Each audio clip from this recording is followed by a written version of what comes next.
Hey everybody, I've got such a cool video for you today because I'm with...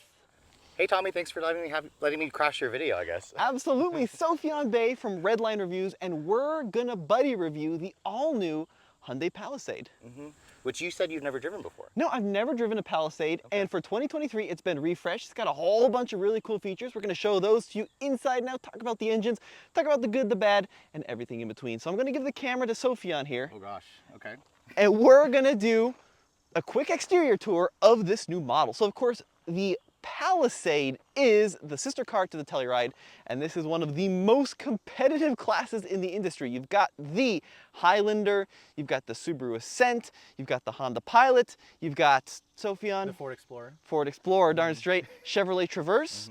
So this is a really competitive class, but the Palisade is going for something a little bit special. I mean, it starts at like $34,950, but it's really known for kind of its luxury trimmings, especially this one, the top trim. Now for this model year, they've updated it, and I've got a little bit of Range Rover vibes going on with these flush mounted turn signals and these very sleek daytime running lights. But Sofyan, what the heck is going on here? Oh, this right here. It's just a little accent for the LED daytime running light. So you've got this beautiful smooth curve, and then they're like, you know what? Not quite enough daytime running light. We're gonna give you this little peekaboo hole. Not really sure that works for me, but overall, the front end is very bold. And what is this trim model? This is the calligraphy trim, so it's kind of like their version of like an Explorer Platinum. Okay. So this one, as you see it equipped, right around $52,000. Now you get a different grille on the calligraphy. This is kind of this cascading grille. All Palisades come standard with LED headlights, which I think looks quite good. Now along the side for 2023, every model's got different wheels. You like these ones? You know, I actually don't that much. I prefer the pre-refresh model, but you have to admit that they do look very attractive in certain colors. This white, I think it looks good, but I think that the 2020 model had better looking wheels for me. All right, fair enough. And then if you look on the mirror, a lot going on with this turn signal. It's like they couldn't quite finish this semi-C here, so they just gave you a little bit of white. And then, of course, we've got this really cool kind of brushed chrome everywhere, which I think looks really good. You see it on the door handles, you see it on the window trim. You've got this piece of trim that kind of continues along the side and then takes a dive. So kind of an interesting look there, a little bit unusual. You got roof rails in this model. There's a new trim called the XRT, which stands for what, Sofyan? Apparently it doesn't stand for anything. Extreme rated trails. Extremely trail rated, I don't know. Extremely trail rated, we'll go with it. Now XRT is kind of like the off-roady trim, but really it's just some cladding and different wheels, right? Yeah. All right, so coming along the back here, full LED taillights, looking a little bit different for 2023. The giant Palisade along the rear, a la Range Rover. And then down here, we actually have a new rear trim accent to hide the tow hitch because this vehicle can tow 5,000 pounds. Sounds about right. So, pretty attractive exterior. Now they've actually lengthened the nose, which I think is kind of funky, by 0.7 of an inch, and then shrunk the rear down by 0.1. So overall, the total length has changed by about 0.6 of an inch or so. But let's pop the hood and talk about what's under there. Now I'll actually, no one wants to look at my ugly face, so I'm gonna let Sofyan talk about it. Under the hood, things are pretty much still the same. We have the naturally aspirated 3.8 liter V6 making 291 horsepower, 262 pound-feet of torque, 8-speed automatic. This one here is all-wheel drive, 1927 mpg, so pretty competitive numbers. But I have to say, Tommy, are you disappointed that they didn't do a hybrid or a turbo powertrain underneath here? Absolutely. I mean, if you look at the competitive set for 2023, you got hybrids in a lot of vehicles. Of course, the elephant in the room is like the Highlander hybrid, but lots of other vehicles, including the Explorer, can be had in hybrid. So I think they need to kind of freshen this up a little bit. And a turbo would be cool too, right? Right, well, I want to go back to the Highlander hybrid because that accounts for apparently 25% of sales for Toyota. So that's kind of a market that Hyundai is leaving out. And I think that a lot of buyers in this segment would really appreciate a hybrid version of this thing. This is kind of cool. Pull out to open air filter. There's about a 90% chance I'm going to break this on camera. Oh! Oops. And sure enough, pull out to open air filter, and then you got these little tabs. Check that out. It's really easy to change. Kind of a cool, kind of a cool design. And now I gotta put it back. Yeah. I think it's upside down. Okay. This is live and unedited here. You know what? That's okay. There Fixed. You go. It's all good. All is good. Got your 12-volt battery located there. Yeah, pretty easy to access engine bay. You want to close it up, and we'll jump into the inside. Here, jump on the driver's side. Okay. Let's talk about some of the cool features and gadgets and gizmos. So the calligraphy model is quite nice. I'm not sure I love this black interior. but there's a few different color options, including a beige on like a navy. And what do you think of the inside? Yeah, I mean, the interior of this thing, I kind of always thought that it was very almost Genesis-like in here. The calligraphy has also the Napa leather. These seats are heated and ventilated, and there's a new massaging seat for the driver's side. So if you push a button here, you can see there's like 3 different levels of massage: pelvic, lumbar, whole body, and you can also kind of change the settings. And this is the only segment in the vehicle that gives you massaging seats, or really it's only for the driver's side. Yeah, pretty cool. I mean, if you had told me like 5 years ago that you could buy a Hyundai with massaging seats, I would have looked at you crazy. Now, this does have a very interesting design with, once again, that kind of cascading effect there. Pretty big bolstering here. You got your little airbag tag in leather, which looks very, very fancy. And then this trim is pretty cool. It's almost like a nautical yacht-inspired inlay, which looks pretty good. And then, what, aluminum? Yeah, I think this is real aluminum, but this reminds me of Mercedes. They kind of do that piano black plastic with the pinstripe. Totally. And even like the dash layout, like 12-inch display here, 12-inch display here, which this is now standard. So, and previously you had to go for like the higher trims to get the 12-inch display. And I think Hyundai said they made navigation standard too. Well, so what's weird, right, and Hyundai does this pretty much across the board, is if you get the base model screens, you get wireless Apple CarPlay. But if you get the one with navs, the premium ones, you have to do wired Apple CarPlay. And because the Palisade lost the base model screen, what that means is that every Palisade for 2023 has wired Apple CarPlay.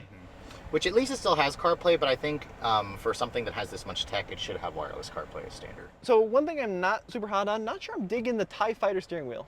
Oh, really? This is the same one that's on the Sonata, on the Tucson, on the Santa Cruz. I kind of like it because it has this kind of area here where you can rest your hand when you're driving the car. And it looks like the Hyundai logo also got bigger, too. You know what I have an issue with? This is just a me thing, guaranteed. But when you look at it, it looks like a frowny emoji because you got the 2 eyes as the gauges, and then you got this, and it looks like one of those horrified, sad faces. I kind of see that now. Now I'm having trouble unseeing it, so thank you, Tommy. So a couple other things on this calligraphy model. You got this really nice suede headliner. I think it looks really good. And then you've got kind of a funky sunroof setup. So you've got a small sunroof over the driver and the passenger, but then in the back, you got a big sunroof. Which is from this button over here. So 2 separate buttons, 2 separate sunroofs. Do you like that, or do you prefer just kind of one giant one? You know, I would have preferred probably one giant one, but I can see why Hyundai did that because the lighting is right here, and then they also have the roof fence. Yep. But at least they give us the option of having a dual style panel roof. Now, one thing which Hyundai has gone crazy with is the number of heated and ventilated seats. So obviously we got heated front seats and ventilated front seats, but you can get ventilated second row and heated second row, and there's even something crazier, right? Heated third row seats, which I've only seen before in a GLS Mercedes and a BMW X7. Yeah, it's pretty nuts. I mean, this is kind of like a baby GLS or a baby X7 in a lot of ways. And they've gone to a kind of a digital display as well on the climate control. Yeah, this looks a lot better. I think the pre-refresh model had like a screen resolution that looked like it came from Radio Shack, maybe. Oh, we got a man on a tractor coming by. So we were actually out here in North Carolina. Hyundai flew us out to drive this vehicle at the Biltmore Estate. This is 8,000 acres worth of Vanderbilt property. And if we wanted to, we could go off-roading using a bunch of different modes. So we've got a sport mode, comfort, smart, and then even a center diff lock, which kind of locks the PTO into a all-wheel drive setting. All right, so here's what I'm going to do. I'm going to give you the camera. Okay. And we'll check out the second row. Yes. So I'll jump in behind myself here. So if you want, you can get the Palisade in up to an 8-seat configuration. So this can be kind of either like the luxury family hauler or like the utilitarian family hauler. Now this one has the captain's chairs. It's got these new headrests. They're called winged headrests. Are they supposed to fold? Yeah, they fold about 15 degrees and kind of become almost like a pillow. Again, that's very Mercedes. Kind of like a United Airlines headrest, you know? I like that though, it's comfy. Yeah, but I'm seeing that there's a ton of space. Tommy, you're pretty tall. You're like 6'1". Oh yes, look at this. It's got the captain's chairs, it's got lots of room. The seat is pretty much all the way back. And then check this out, like even little pockets here, nets for your phone, got the ventilated second row. This is, I mean, we're borderline like chauffeur levels of comfort here. So this is really, really good as a second row. Although you do have a pretty big hump in the middle. So kind of a sizable little lump there. Now, speaking of comfort, Sofyan, I'm going to take the camera from you. I don't want to get in the third row. That sounds like a you job, so I'm going to get you doing that. We won't make the 6-foot tall person get back there. So getting back there, there's 2 buttons. There's a button down here and one up here. If you push one of them, the seat will kind of move forward, which is very nice. It actually exposes a pretty decent opening to get into the third row. And I'll go ahead and I'll move this back. And this is not with the seat all the way back, but I think there's like 34 inches of legroom back here, which is not bad. Like, I have good headroom back here, and the floor is nice and low. And surprisingly, there are heated third row seats back here, which I don't want to have on right now. But that's a segment exclusive, and this seat back also power reclines, and you have a USB-C charger port. And you can actually fit 3 people across, well, I guess skinny people, like across back here. Yeah. But overall, it's actually not bad. This is one of the most usable third rows in this segment, because something like the Highlander doesn't have this much space in the back. I think it looks good, yeah. And I like how it's kind of scalloped up there, so even taller folks could easily get back there. No, it's a good third row. They did a really good job with this interior overall, and I really like the suede headliner. Yeah, this is unexpected. This, again, makes me feel like I'm in like a Genesis or like a luxury vehicle. Yeah, it's very bougie, very Vanderbilt here. All right, let's check out the trunk. So, obviously being a 3-row crossover, it's intended for families. It's intended for road trips. And what are we looking at trunk space wise?